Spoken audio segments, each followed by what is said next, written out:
Davis, huyu dada yako Darashida. Hivi tungesalimiana kama mimi na wewe tungesalimiana kawaida. Kungetokea tatizo gani huko ndani? Hivi Patrick, kwani unapenda maisha ya kisanii? Kwa hiyo ulitaka mimi nikuchekee uongo, si ndio? Ili watu wote humu ndani watuone tuko sawa, si ndio? Ikiwa asubuhi hapa tumetoka mimi na wewe hatuko sawa. Na unajua kabisa umenikwaza.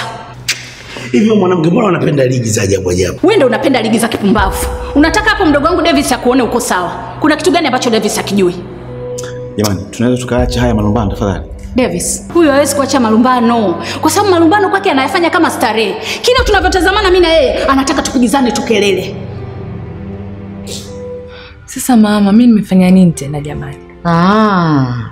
Hujui unachokifanya Mama, ujue mimi mtu mzima sasa. Hebu niache mwenyewe najua ninachokifanya. Basi kama wewe mtu mzima, usirudi kabisa hapa. Nenda kaanzishe maisha yako huko. Yaani unanitia aibu sana wewe mtoto.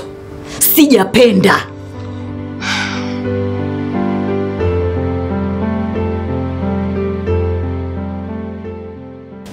Maria, hebu tuliza akili yako sasa. Tuliza akili yako. Hii kimbizana hii imefika mwisho. Imefika mwisho. Kumbe Thomas, kuna muda unaweza kaongeaga vitu vya maana. Yaani bora umelitambua hilo. Mimi mwenyewe nimechoka. Usichukulie kawaida, Maria. Mimi ninamaanisha hicho kizungumza hapa.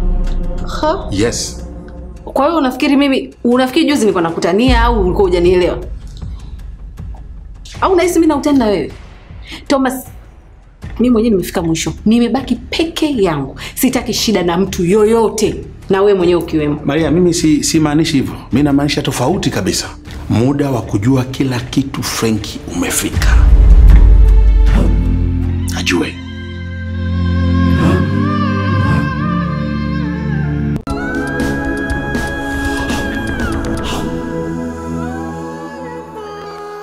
Hum.